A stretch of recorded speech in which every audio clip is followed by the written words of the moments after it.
My name is Jim Wallace, and I have been working in Los Angeles County for about, well, it's been 30 years ago when I started. And I still have 2 open cases, but I work cases that are just homicides, and they're unsolved homicides. These are the kinds of cases that were opened up 30 years ago, and then they never got solved. If you like Dateline, you've probably seen some of our cases, because I've been on Dateline more than anybody else in the country. Not because I wanted to be, but we happen to be in Los Angeles County, and Dateline's in Universal City, so we're close. But these are the kinds of cases that teach you something about how to put together and make good inferences from evidence. And I was not a Christian until I was 35. I didn't even have anybody in my family who were Christians. I didn't know anything about what church was like, what to expect, but I did know how to put together a case. And so I started to look at Christianity as a case. And I became a Christian ultimately. And tonight what I want to do is share with you some of the tools that detectives use to make cases. My son is still doing the same job that I was doing for years. And we were so cheap, we hate to buy name tags, so he's wearing my name tag. By the way, don't laugh at that. Didn't Sean tell you?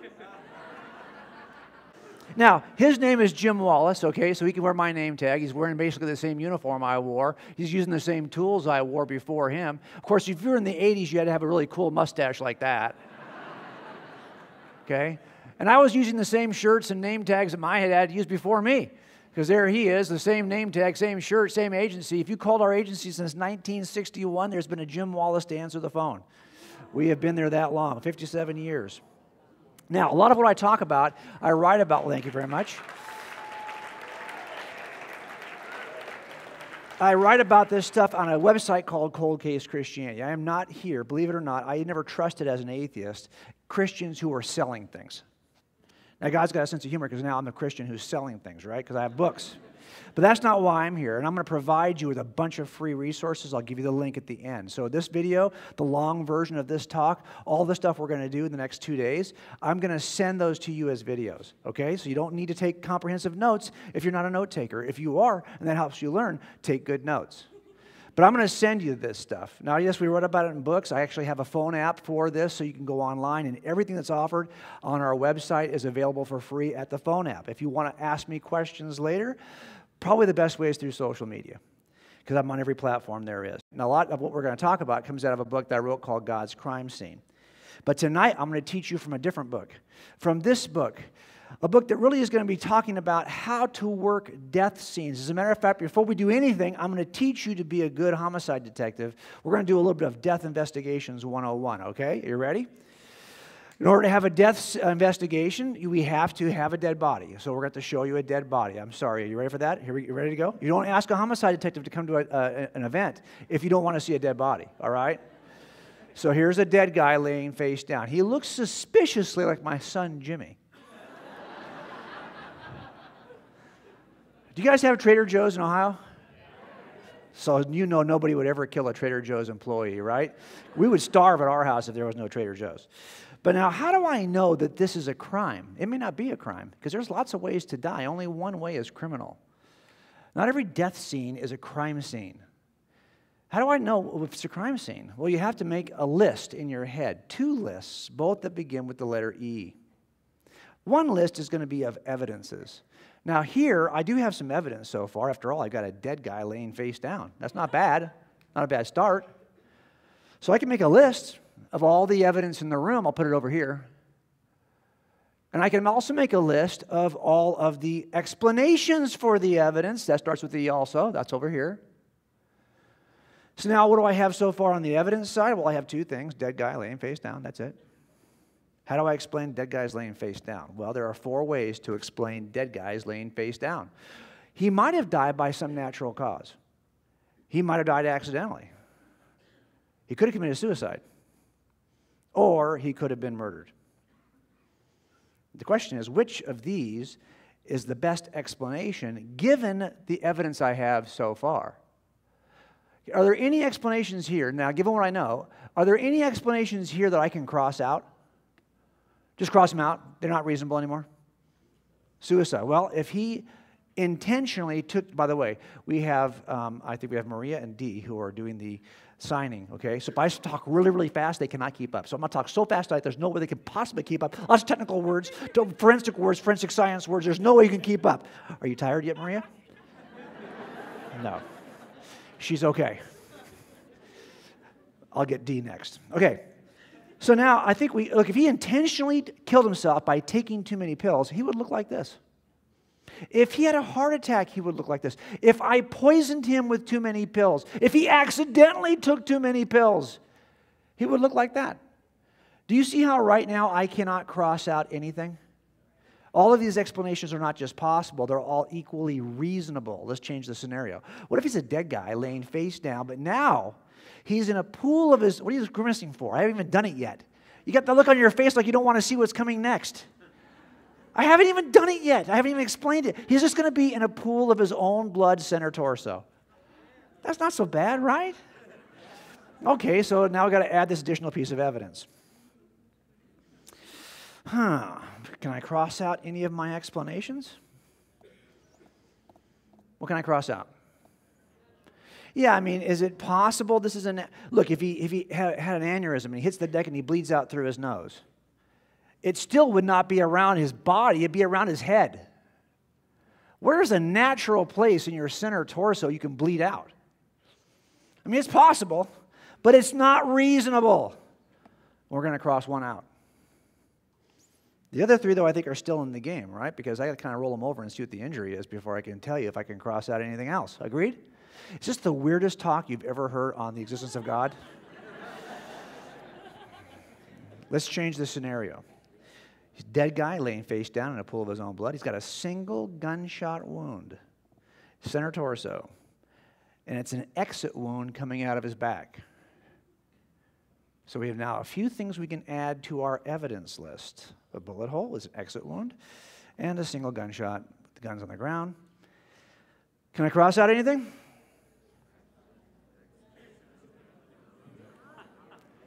I mean, he might have thought it was unloaded when he was handling it, and he accidentally shot himself in the chest. That's an exit wound. Only one round is fired. He could have killed himself. He could have been shot by somebody else. I think all three are still in. Let's change the scenario. What if lying next to the body, in addition to all of this, well, you guys are quiet. We have a suicide note, and it's written on a piece of paper that we find elsewhere in the room. It's written in his handwriting. His fingerprints are on the paper. Would that change things? So now we add this additional piece. Let's put it on our list. We have one list of evidences, a list of explanations. Can I cross out anything? I can cross out accidentally. Look, he might have accidentally killed himself prior to intentionally wanting to kill himself, but it appears that he wanted to kill himself. So I can cross out the accidental. Are you guys convinced now this is a suicide? There's a suicide note, right? How do you explain the suicide note if he's not a suicide? Somebody forced him. They must play Criminal Minds here in Ohio. Am I right? Stupid show. If you watch that show right now, raise your hand and get out of the room, walk out of here in shame. Seriously? That is the stupidest show.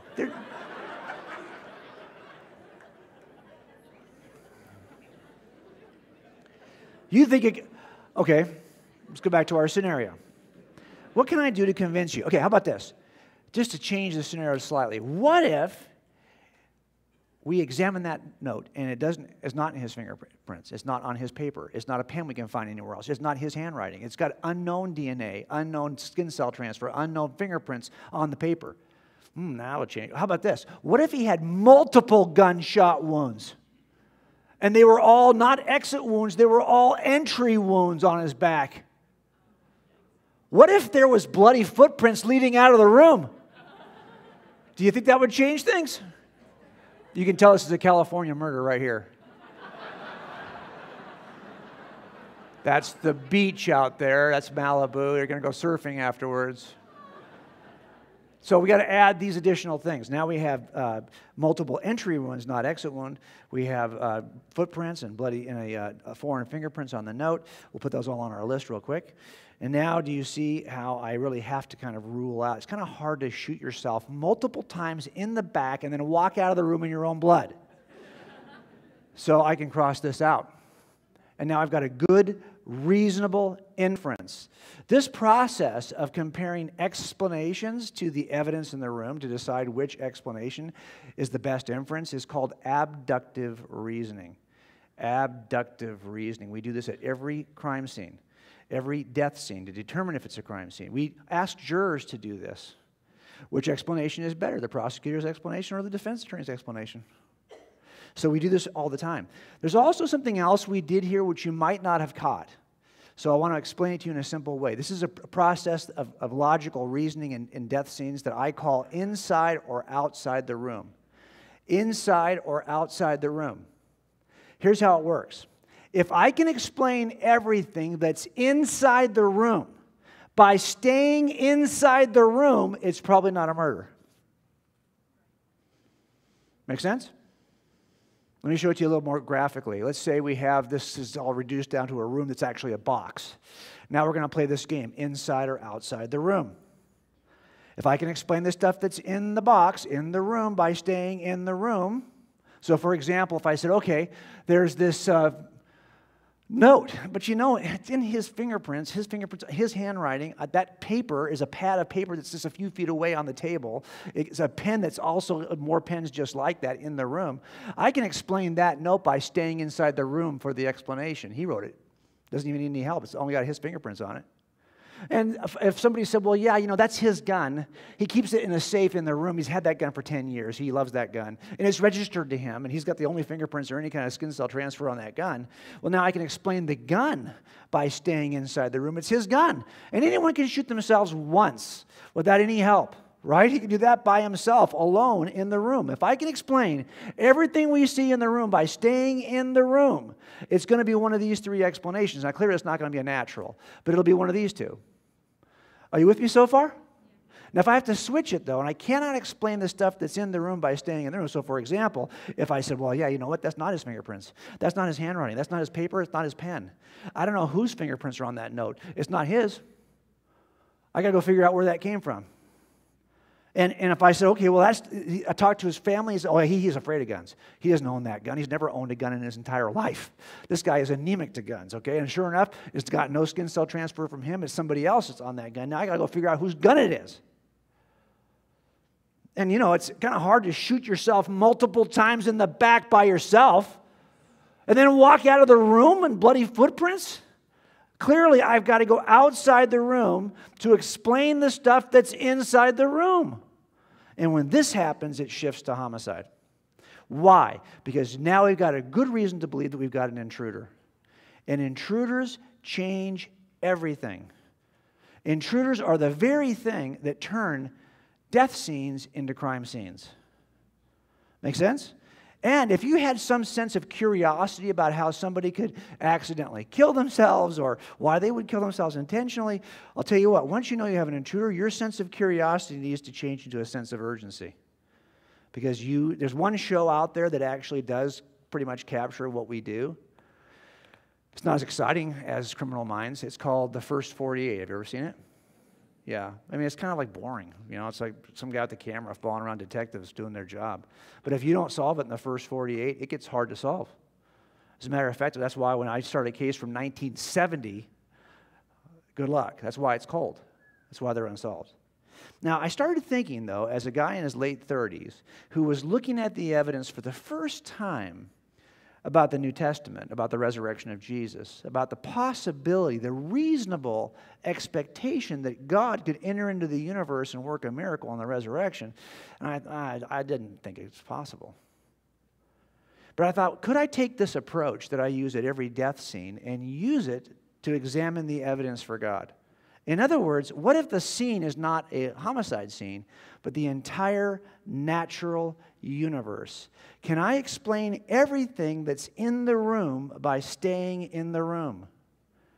If I can, then there's no reason to invoke a creator. Now, I actually think there are 8 things that we have to explain, either about the room or that are in the room.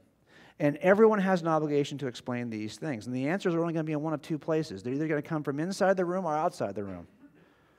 If they come from inside the room, then your atheistic naturalism is fine, because all the room is made of is space, time, matter, governed by physics and chemistry. Space, time, matter, physics, and chemistry, that's the only stuff that's baked into the cake right now if you stay inside the room. So you have to explain all of these things with nothing more than space, time, matter, physics, and chemistry if you want to deny an intruder. The first thing you got to explain is, how did the room get here? We're going to talk about that tonight. The second thing you're going to explain is, why does the room appear to be designed? We're going to talk about that tomorrow morning.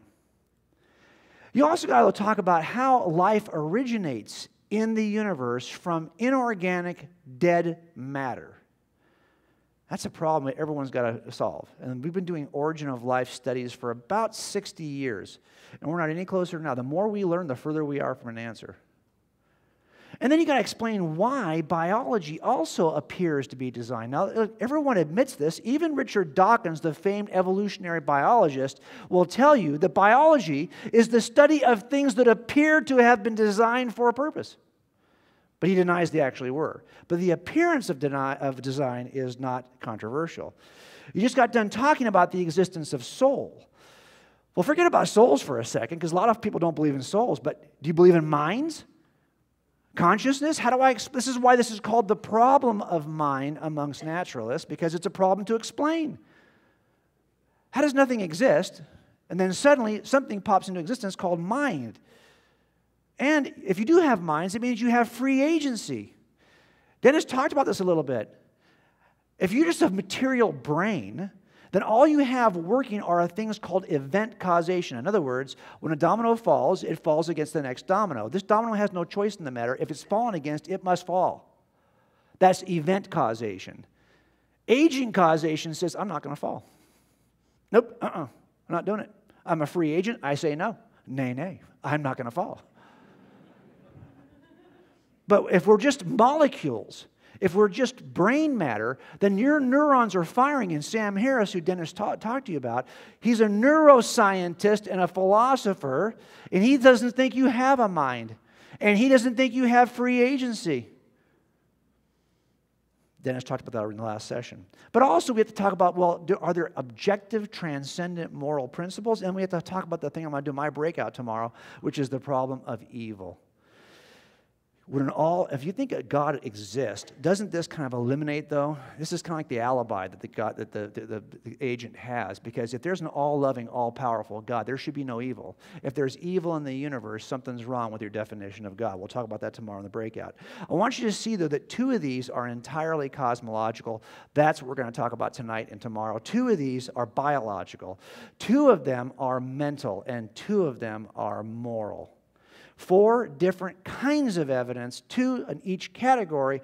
All of these have to be explained, and you only got a couple of choices. Can you explain them by just staying inside the box? Can I get these things with just space, time, matter, physics, and chemistry? Or do I have to jump outside the box for the best explanation? And if you do have to jump outside the box for the explanation, now you've got an intruder problem. Only this intruder spans the entire cosmos, which is why I called this book God's Crime Scene. And I got some flack about it from my publisher. They didn't want to use this name. They thought it implied that God was doing something wrong. No, I'm simply saying you could investigate the universe like a crime scene to see what the best explanation for cause is. Make sense? So let's jump in. We're going to use this model, abductive reasoning, only instead of using a crime scene with these explanations for death, we're going to use these 8 pieces of evidence. And there's only 2 ways to explain these. Either we stay in the room for an explanation, or we go outside the room for an explanation. And since we can't cover all of them, we're just going to cover one in this session, okay? We're going to cover the first one. We are in a universe that has a beginning, and all of us have to explain it. I had a case a number of years ago. I think it was the first case we did on Dayline. And it was a case in which, at the crime scene, next to the body of my victim, her purse was laying next to this, and she was working in a fast food restaurant, and a purse was lying next to her body, And next to the purse, which clearly had been rummaged through, there was a piece of foam rubber, curved. The case went unsolved.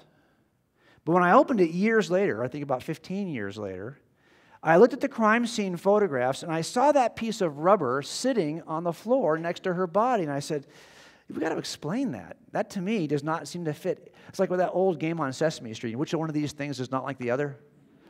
This did not fit in the crime scene. I was trying to figure out, how do we account for this piece of foam rubber? Well, long story short, I went out and figured out who my suspect was, and I went, and he luckily had been arrested maybe about a week after our murder. And for some reason, they kept his clothing for 15, 16 years in property. So I went downstairs to property, and I discovered that in the work boot that he was wearing a week after the murder, it was missing foam from the cuff. That piece of foam. When he bent down over his victim, and his ankle rode up on the back of his shoe, popped the foam out. He didn't see it come out. He left. All I had to do was match the foam to the shoe. Now, this taught me a lot about the idea of origins, because I'm trying to figure out, how did this originate in the crime scene? And it turns out there are 3 questions we ask when we ask the question, how did this something originate? We ask the first one, which is simply origination.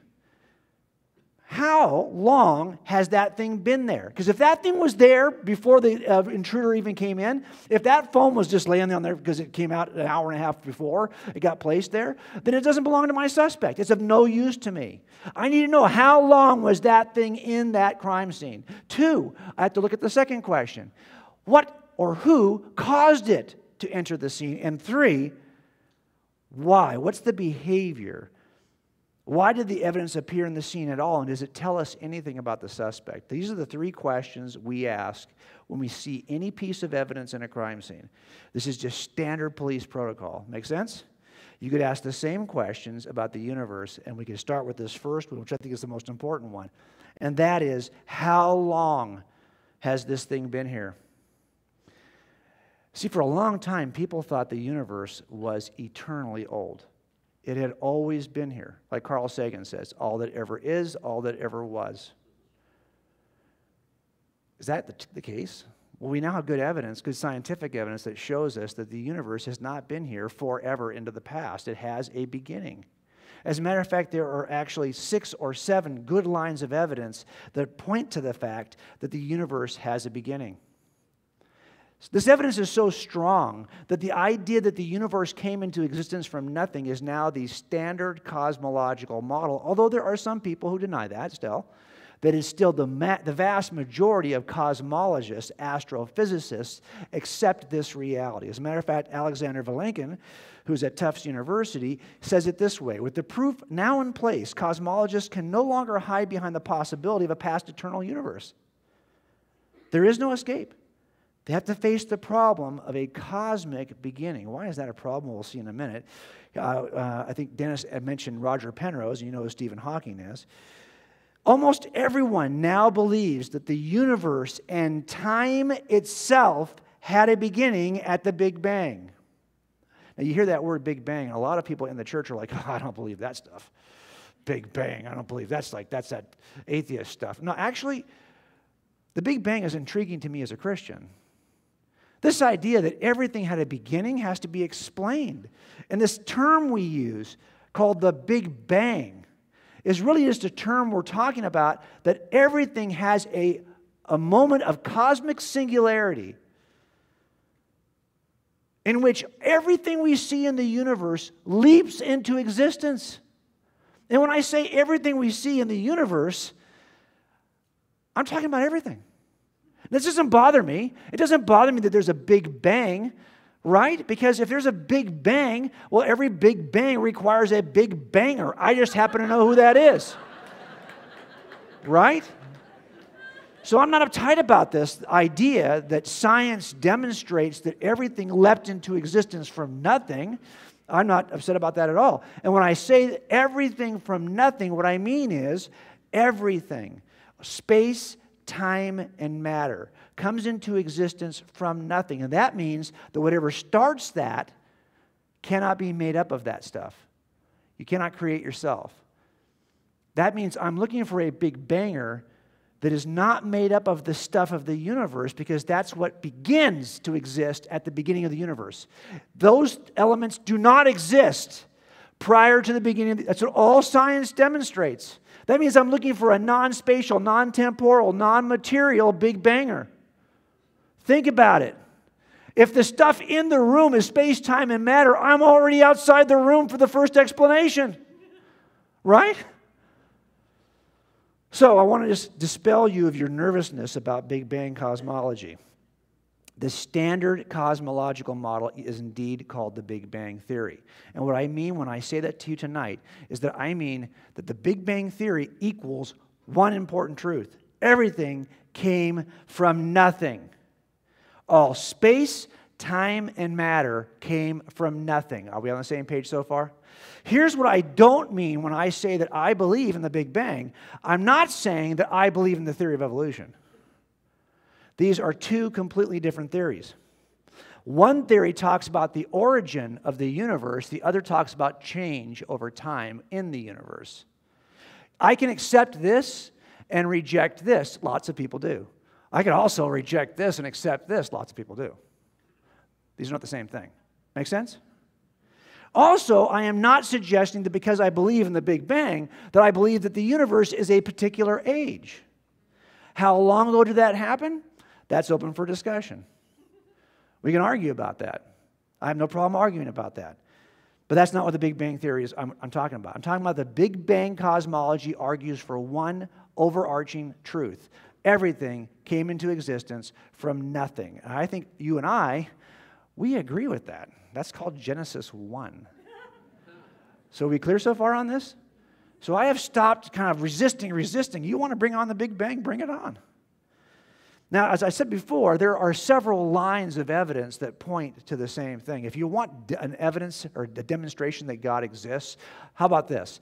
When I teach this class at Biola, I spend 17 hours covering this material. I could lock the doors and force you to stay here for 17 hours until we talk about all this, but I'm not going to do that. Therefore, there is a God. Okay, so I've already proved it, so I don't know why I even continue. What I want to do is just cover a couple of things that are in this list because I think they're interesting. For example, the evidence that I thought was compelling were a couple of lines that I thought were really interesting. One is from an astrophysicist who is not a believer, who is named Robert Jastrow. He's been dead for a little while now. He was the director of the Goddard Institute, and he talked about an important line of evidence that's simply known as the second law of thermodynamics. Now, look, I know we didn't come in here tonight to talk about science, okay? Tough. We're talking about science, all right? Because this second law of thermodynamics actually is important to us.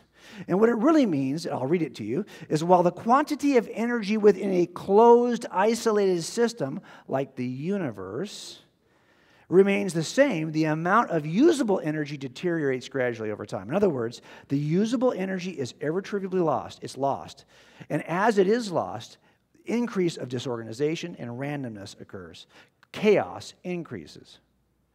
You already kind of know this because you've experienced different simple demonstrations of the second law in your own lives. You see that things don't move from disorder to order. Things move from order to disorder. Things don't become newer and have more energy over time. In fact, just the opposite occurs. Things age and decay over time. And you see this over and over again. Right? If you have any doubts, go home and look at your bedroom. This will prove it to you right away. I mean, everything does this. The fact that we have death, why do you think we don't live forever? We don't live forever because of the second law of thermodynamics. We're not eternal beings. Everything has a shelf life. Let's put this down. How does this help us to demonstrate that the universe has a beginning? Well, let me ask you this. If you came in here tonight and you were the first person to walk in the room, there's nobody else here. You're the only person. It's dead quiet. Yet in the middle of the room, there's a little wind-up police car running around in circles. What's the first thing you're going to look for? Who wound it, right? Because you know this thing does not have endless energy. This thing is it's slowing down. It's unwinding in front of your very eyes. But that means if it's unwinding, you can go backwards into a time in which there was a point at which it was tightly wound.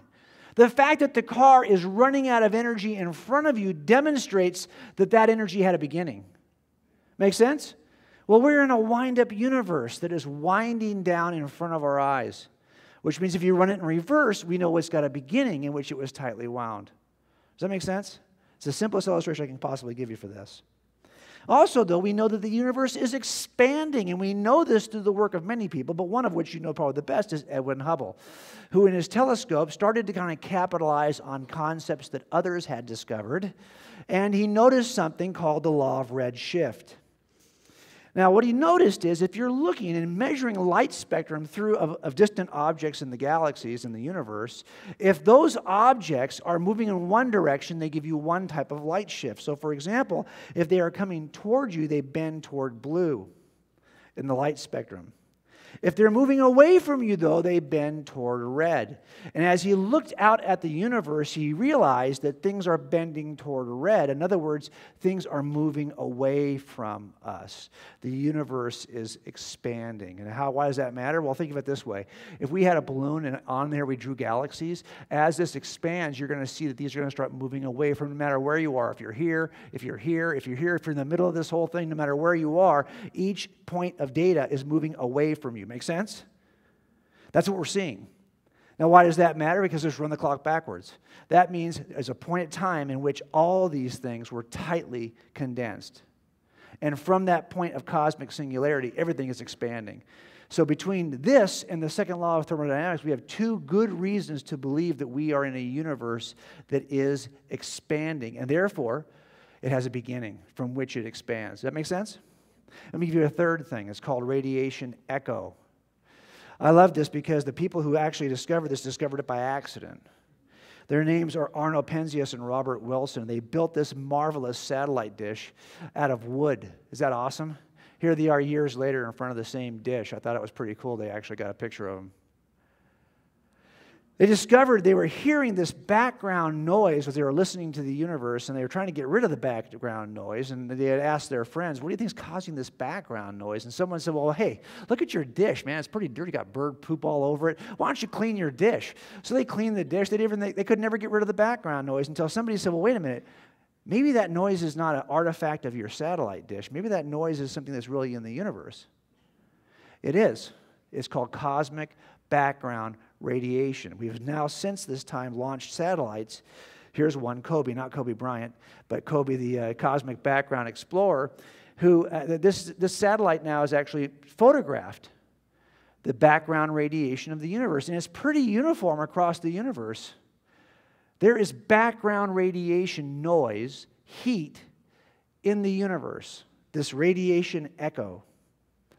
What could cause that? Well, let me give you another illustration that might help you. You know, I was on SWAT for 3 years. It was the best, funnest time I spent on my law enforcement. Well, I was undercover for 4. That was actually funner. But this was not bad.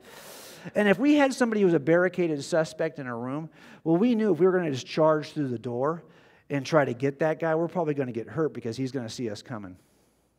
So what we would do instead is we would stage somebody on the other side with a flashbang. A flashbang is a canister, and there's a reason why they call it a flashbang. We're so creative. You know why they call it a flashbang? Because it does two things. That's right.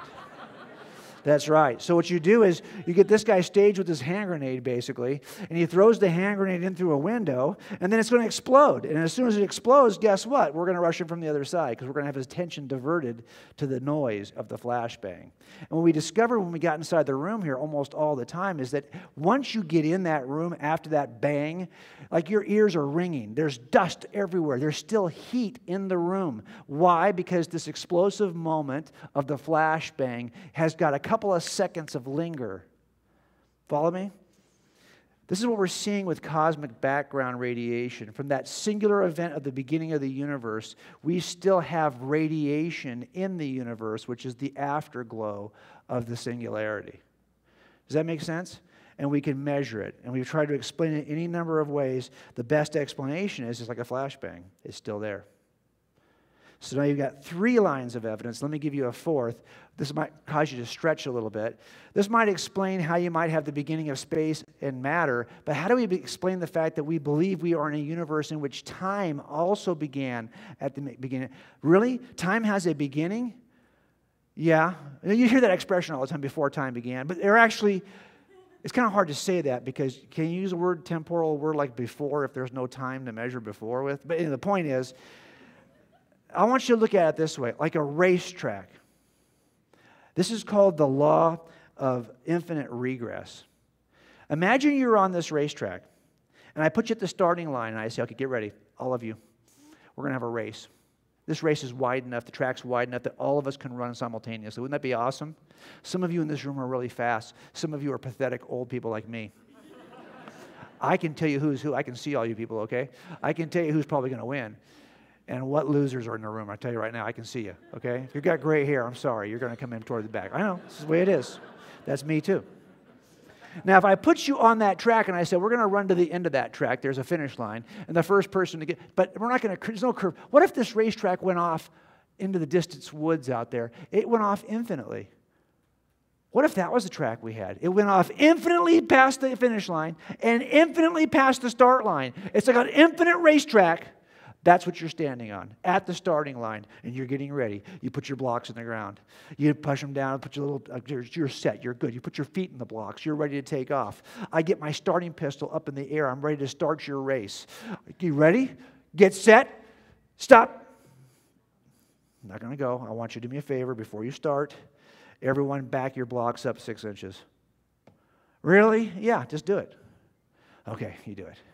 Ready? Set. Stop. Back it up 6 inches. Are you kidding me? Yeah.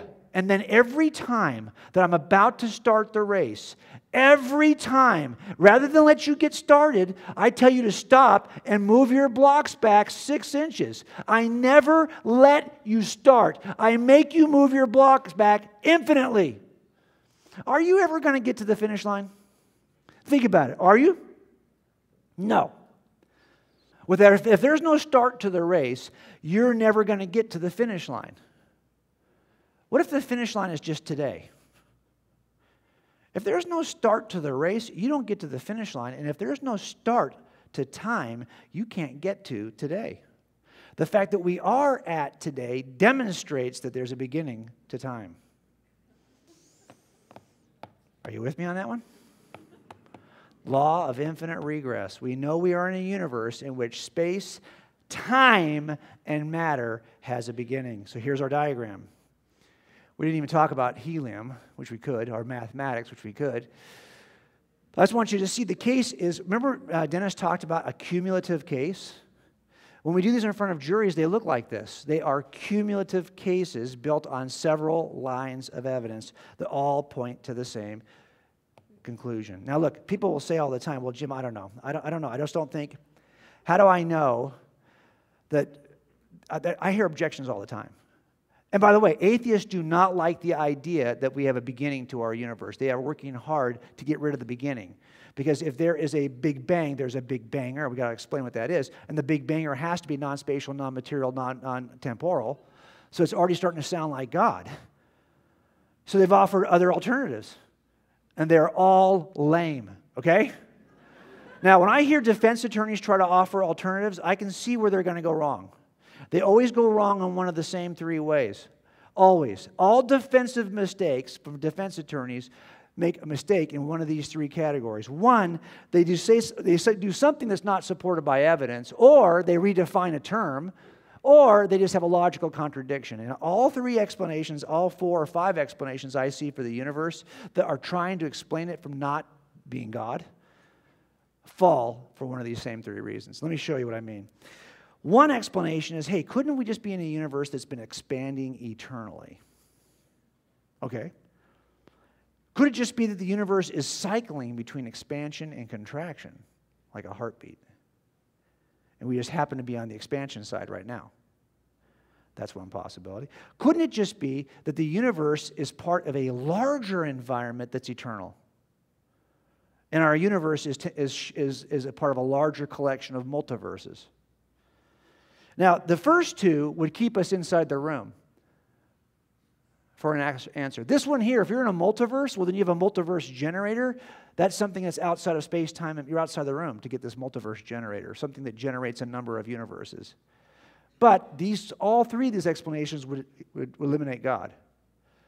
So since I have a few minutes, I'm going to torture you a little bit. I want to give you the more academic view of this. I want you to see it really quickly. Here's the first question. Could the universe be cycling eternally? By the way, let's go back for a second. You see this explanation here? The ever-expanding universe, that as it expands, more matter is created in the expansion voids.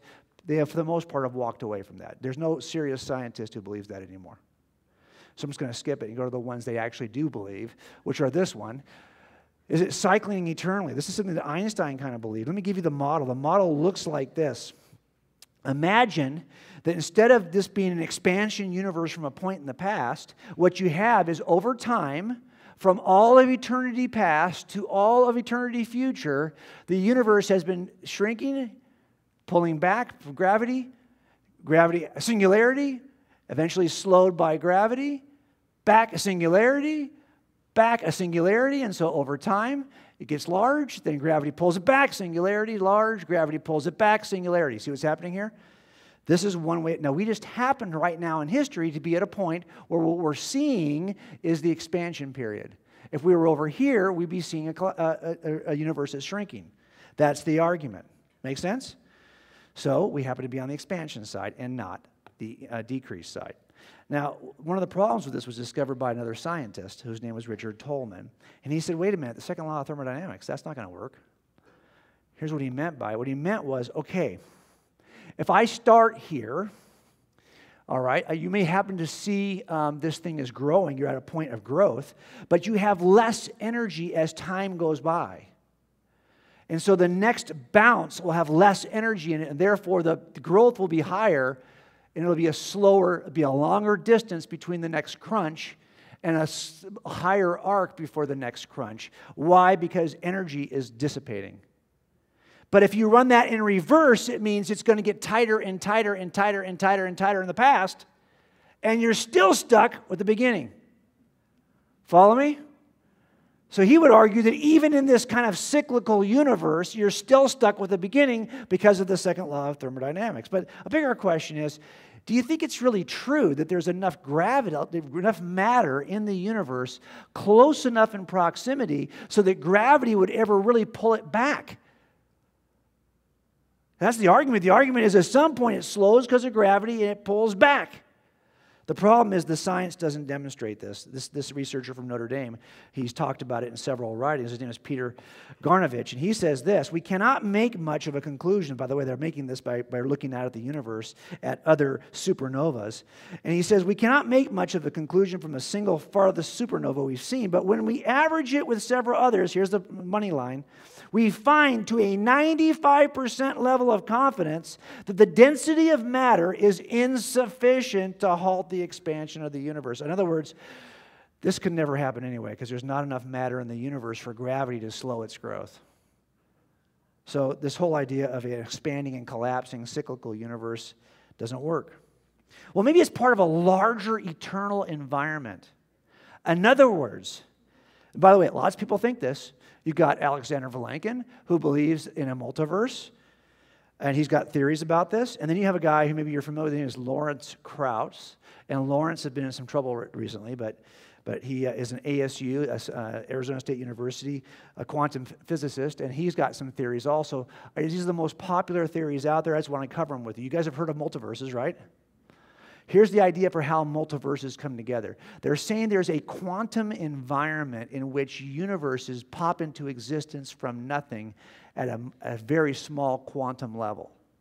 Then these quantum level particles grow into universes. So it's been illustrated by way of a boiling pot of water. And so the pot is the environment in which universes emerge. Follow me? And like little bubbles, they start off small, and then they grow. And as these grow and they get larger, they turn into not just quantum level particles of energy, but they turn into entire universes. Now you might wonder, well, wait a minute, if that's true, I would expect then that at some point when the universes get really big, that they're going to bump into each other like bubbles do at the top of the water. Right? So we should have some evidence from the collision of universes that we do have a multiverse environment, right? Oh, no, we don't see that. By the way, there's virtually no good evidence for multiverse theory at all to begin with. But we would expect to see these collisions, and so they asked that question. Why aren't I seeing those collisions then? Oh, well, because the pot is also growing. And the pot is actually growing at a slightly faster pace than the universe is, therefore they'll never come into contact with each other. Really? Now, when Vilenkin saw this was the theory, he had something to say about it. Here's what he said. He said, really? Okay. This is in fact not, it's not possible. If this is growing, okay, then you can't avoid a singularity. It's not, in fact, possible in future eternal inflationary space-times as long as they obey some reasonable physical conditions. Such models must necessarily possess initial singularities. Here's the point in English. Ready? If this is also expanding like the universe, the expansion of the universe demonstrates the universe had a beginning, right? Well, the expansion of the pot demonstrates the pot has to have a beginning. You haven't avoided the problem of a singularity. You just pushed it back one level. Got it? So even if there's a multiverse generator out there that's also expanding, you're still stuck with, how did that thing get here? But it's worse than that. Because the question is, what is this thing made of? Remember, there's no space, time, or matter until the beginning of our universe. Space is not nothing, guys. Space is something. There's not even a void you could call space. That's something. That didn't exist until the universe. Wrap your head around that for a second, okay? What if space is not nothing? It's something. What is nothing? It's what Aristotle says. It's what rocks dream about. Nothing. Now, why is this important? Because this is what Krauss says. Krauss says this. Now, look. A universe can come into existence from nothing because the definition of nothing has changed. Physics has changed what we mean by nothing. Empty space is a boiling, bubbling brew of virtual particles popping in and out of existence. If you wait long enough, that kind of nothing will always produce particles that eventually turn into universes. Well, wait a minute. Hang on. Hold on.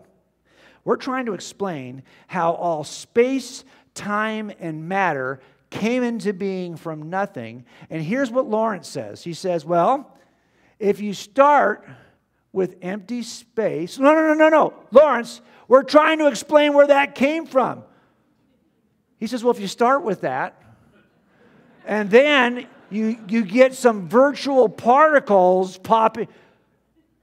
No, Lawrence, we're trying to explain where that came from too. He said, now he's got space and matter energy in there, right?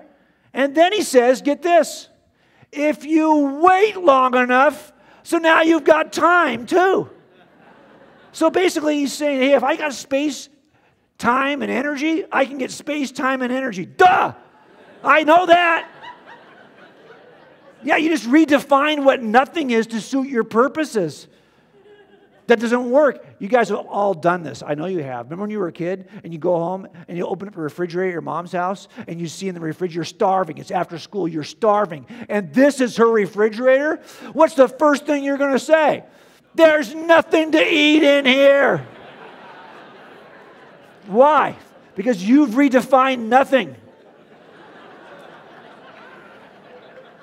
There's a bunch of stuff in there you could eat. So if you want to stay inside the room to explain how the room got there, there's two ways to do it.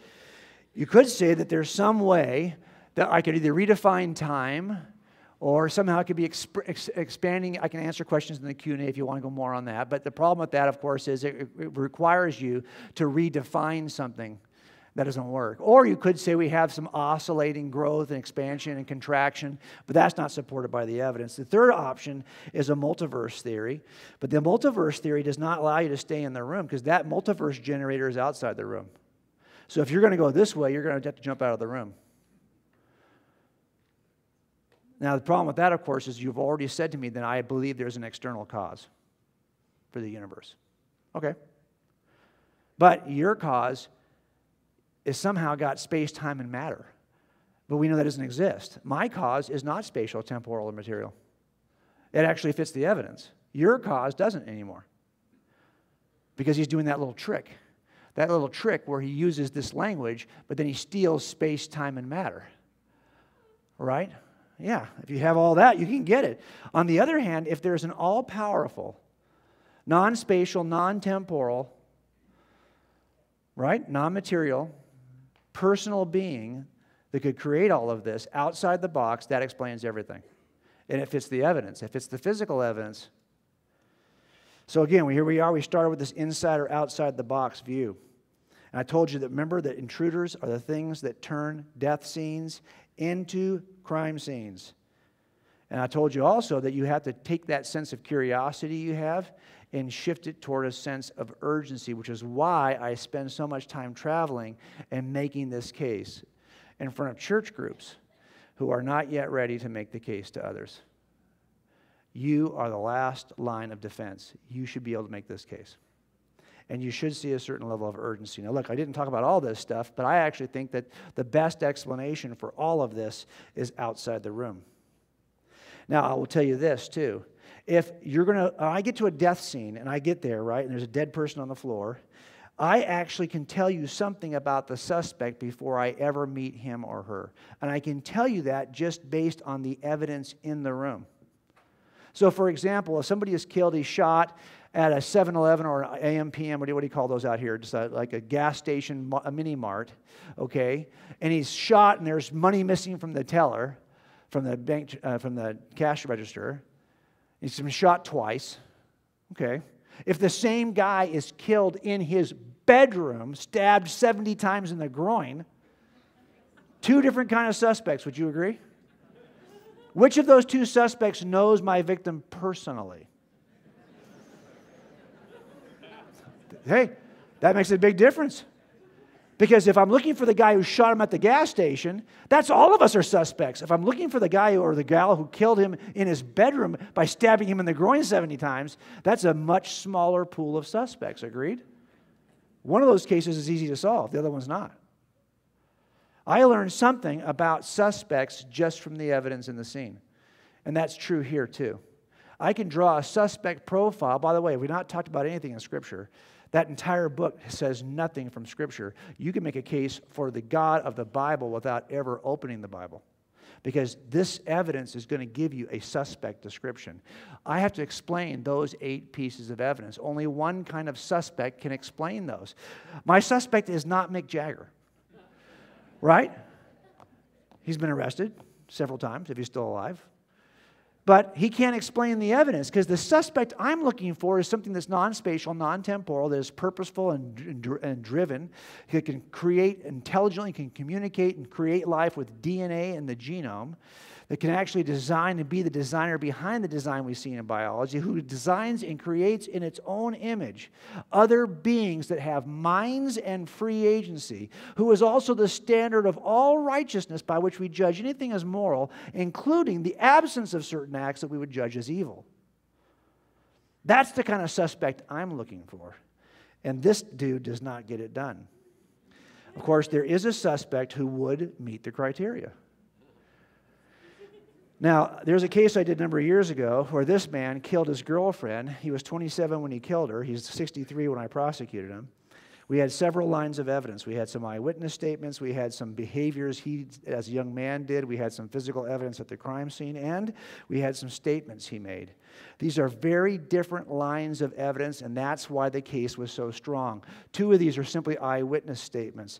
2 of these are from behavioral sciences. 2 of these are from forensic physical sciences. 2 of these were just from studying his forensic statement analysis. When you have very different disciplines that point to the same suspect, you probably have the right guy. Here we have 8 pieces of evidence that point to the same causal agent.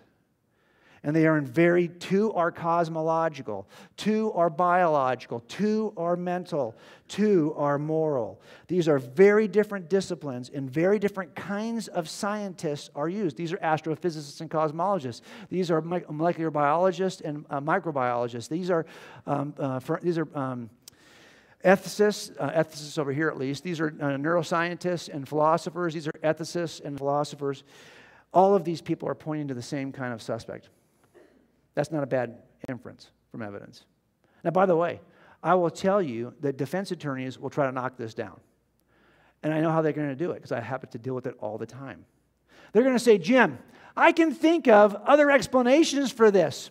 Heck, I can think of 4 possible explanations. I can think of 3 possible explanations for this. I can think of 4 for that and 5 for this and 3 for that. I can think of all these other possible explanations. And they do. They do. And by the way, none of them agree.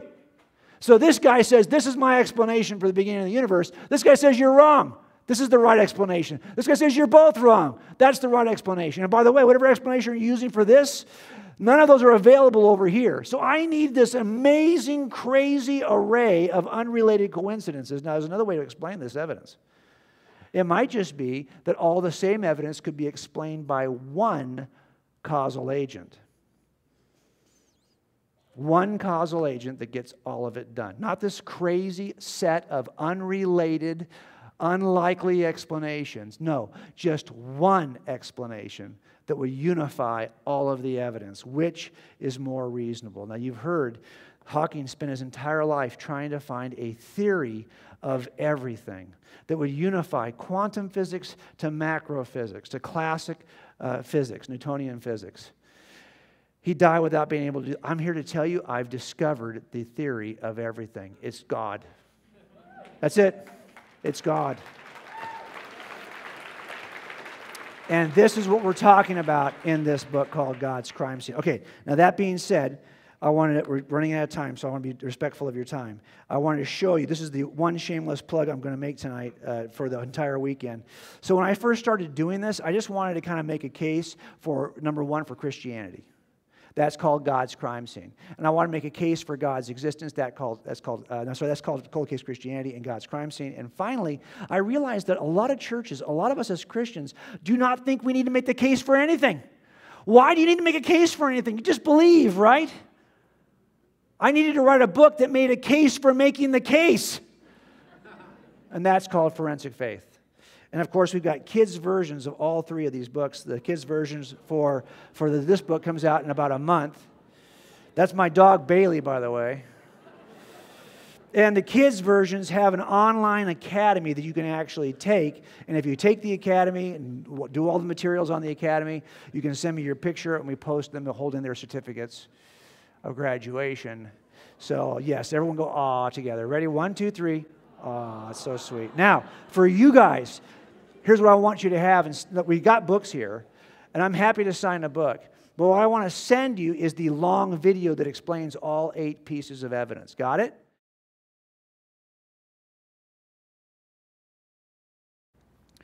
Several people actually wrote in asking about your testimony. They wondered if your work in forensics led to your faith, or were there relational factors? Or do you know that the most popular answer that people have for why they are Christians? I wrote about it in Forensic Faith. The most popular, singular by far and away, the most popular answer that people have for why they are Christians is they were raised that way. They grew up in the church. The second most popular answer is they've had some experience that they think demonstrates for them that Christianity is true. A miracle occurred in their life. It's a testimony of some nature.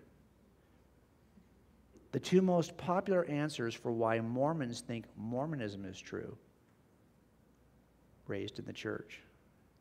They've had an experience that demonstrated for them that Mormonism is true.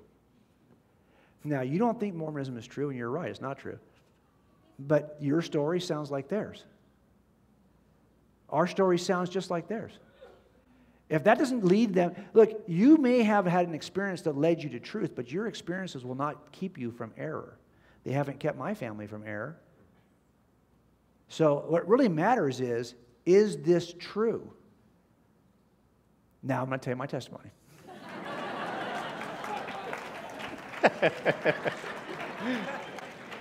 So I was not interested really in any of this, but my wife was raised as a kind of a cultural Catholic. Didn't own a Bible, didn't really know much about it, but she was raised that way. And when we started having our boys, she was like, should we raise them in the church? I said, if you want to go, I'll be happy to go with you. My dad will go to this. He's not a believer, but he's happy to go to church.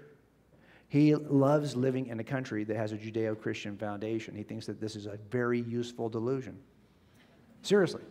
that teaches good morals, and it provides a great substructure for the culture and all of that. So I would have said the same thing. I'll go.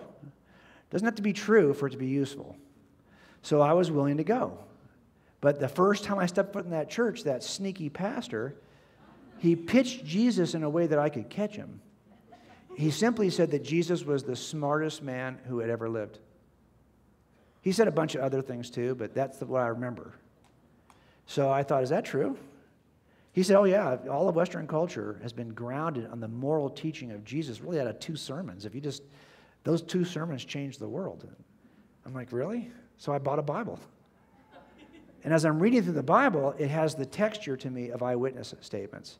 One of the things that was so profound is that, I don't know if you know this or not, but witnesses never, ever, ever, ever agree. Ever.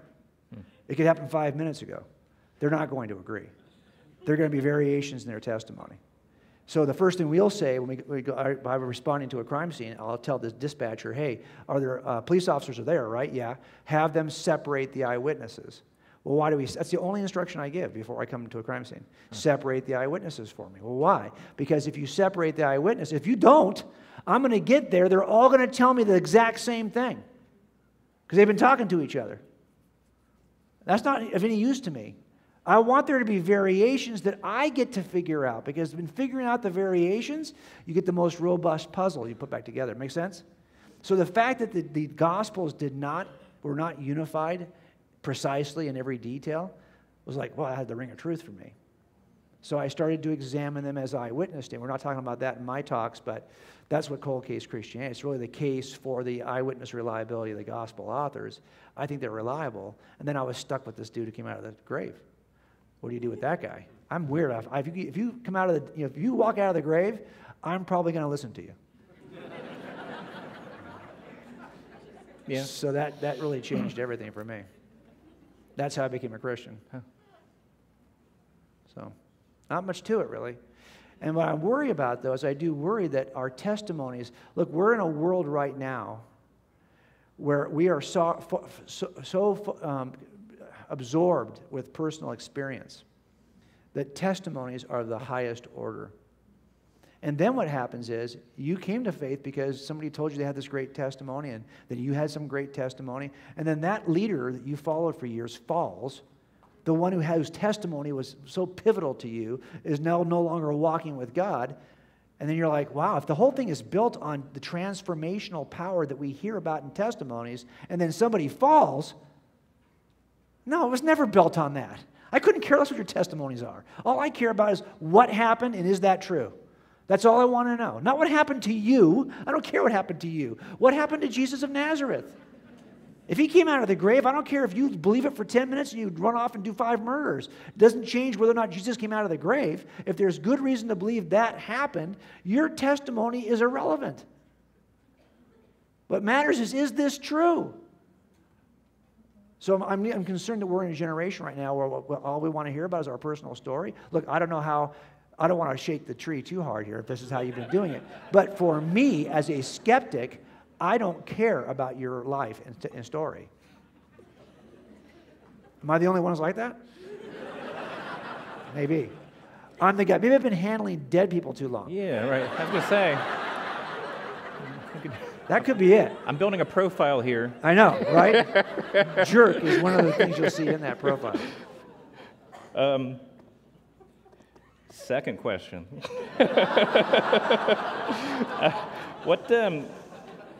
So somebody pointed out, the crime scene here that you started off with, that analogy is a large one. Yes. The whole universe. And it's really cold. Mm-hmm. Billions of years old or whatever, potentially. Yes. We fill in answers here with these explanations don't work, these ones don't, these don't.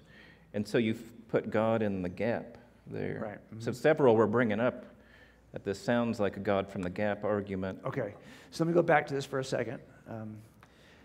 I very much understand and appreciate that. Before I run out of power, this always happens to me. Let me just plug this back in. So let's take a look at our cumulative case, just to see what this looks like for a second. So here's our I think I've got it up there. Okay, good. Yeah, cool. Yeah. All right, so what we're looking is, all of us have a burden to explain these 8 things. All of us do. We do. It's not just me. It used to be, well, you're proposing that there's a God that I can't see, therefore the burden's on you to explain something that I don't see. If you're positing there's some, fairy God out there, great, but that's burden's on you to prove it. That's not how this works at crime scenes. At crime scenes, we get there, and I say, okay, look, I see all this evidence. I think the husband did this. And my partner says, you're crazy.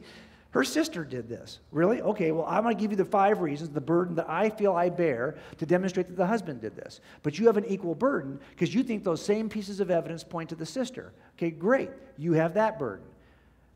Each of us has a burden to explain why we think our cause can account for the evidence. So I'm not the only one who carries a burden here.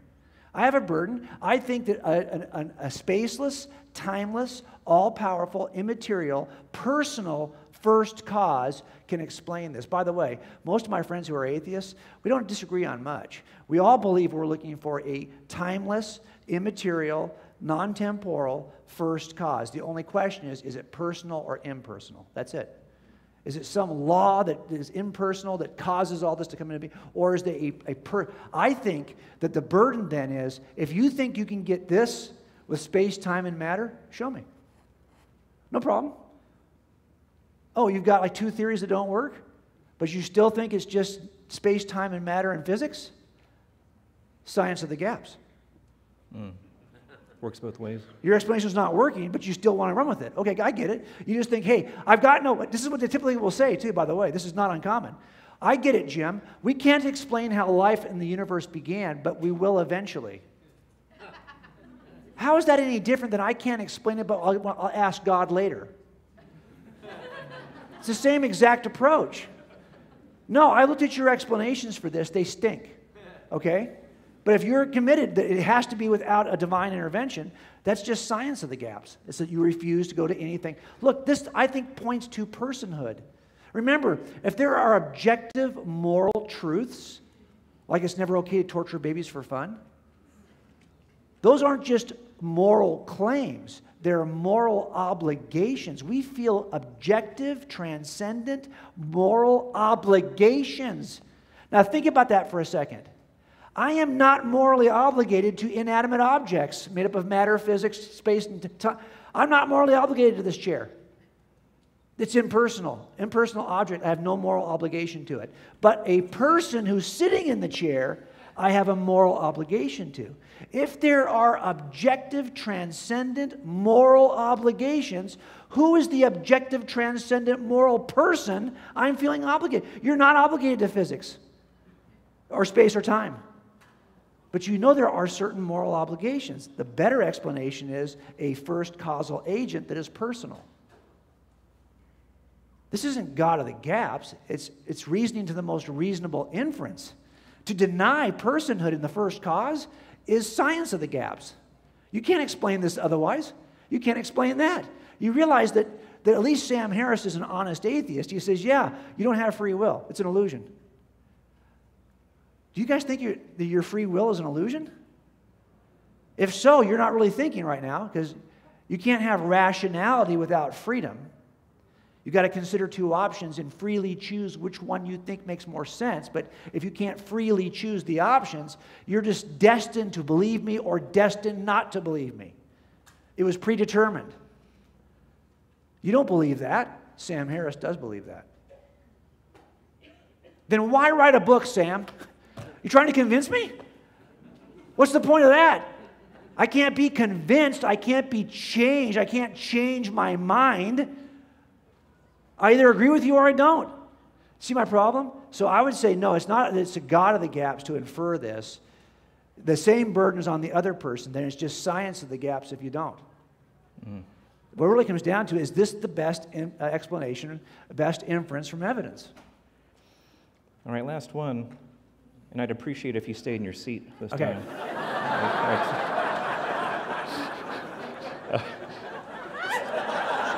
Oh my God.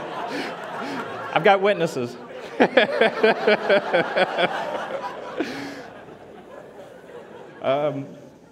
Several people wrote in. I think they're leading questions, but they're like, so what? Yeah. Sort of like you asked him, so what? You wrote this book about this. So what if God's the answer to this? So that's the question. So, yeah. So what? Got it. Well, okay, let me ask you a question. Do you think it matters? Do you think we would behave differently if none of us believed there was any purpose to life? Do you think we'd behave differently? I think you would. Now, why do we think there's a purpose to life? You can say, well, I create my own purpose to life. Really? Okay, so if I find something up here, see how he set me up? So if I was to find out something, let's say I was to come alongside this, and I discover this thing sitting on the counter, okay? And here it is. It's this little widget.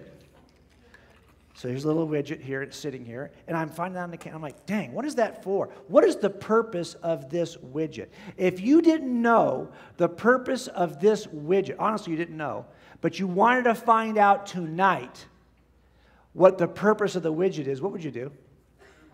What would you? You'd Google it. No, listen. Okay, but you could do that. Look, I could say, well, look, it could be a number of things. I could use it to hold open a door. It's a door, it's got an angle. I could put it in doorstop. I could find other uses for this. I could. I could use it to prop up my keyboard. I could find other uses, but I really want to know what was it designed for, because it seems to me I'll get the most out of it if I know what its intended purpose was. Well, how do I find that? You're going to Google it. Okay, fine. So how are you going to Google it? What are you going to look for?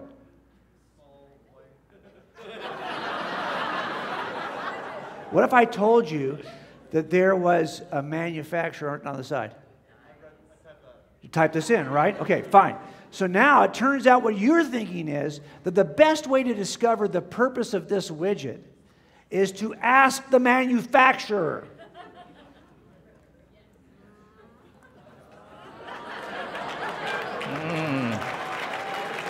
Okay. So now you know why it matters. Sweet, man. Okay. Hey, this is great stuff, and you appreciate how clearly you're able to present it. So what we're trying to do, keep in mind, all of you who are here tonight for a reason, you're here for a purpose. You happen to be in a great church. I mean, honestly, this is so rare. I get to speak all over the country. Do not take this for granted. I don't take you for granted, because the amount of passion and interest I see in this room, I'm astonished, truly. So don't take this for granted. And what we're doing here is not so you can be smarter. This is not about data consumption, where I'm here to give you more data to consume. That's not what we're doing. What we want you to do is to change the planet with truth. And that takes two things. I'm standing up again. That takes two things. You have to know enough about what is true. But then you have to think about how you're going to deliver it. And what we want to do with juries is we could have the truth, but if we don't communicate it well, we don't win the jury. And by the way, the jury is paying attention to us from the moment we get off the elevator. They're waiting around in the hall, and they're watching us. They're watching our interaction with each other. And it's not like this thing starts when we start to make the case. No, it starts out in the hallway. Your world is watching you right now. So character does matter. But character without truth, and to be able to master that and communicate that, my Mormon family has got great character, but they're not living in the truth. So we are doing this tonight to put those two things together. It's not just that I want you to know why it's true. I want you to be able to remember how we just communicated it, so you can do that too.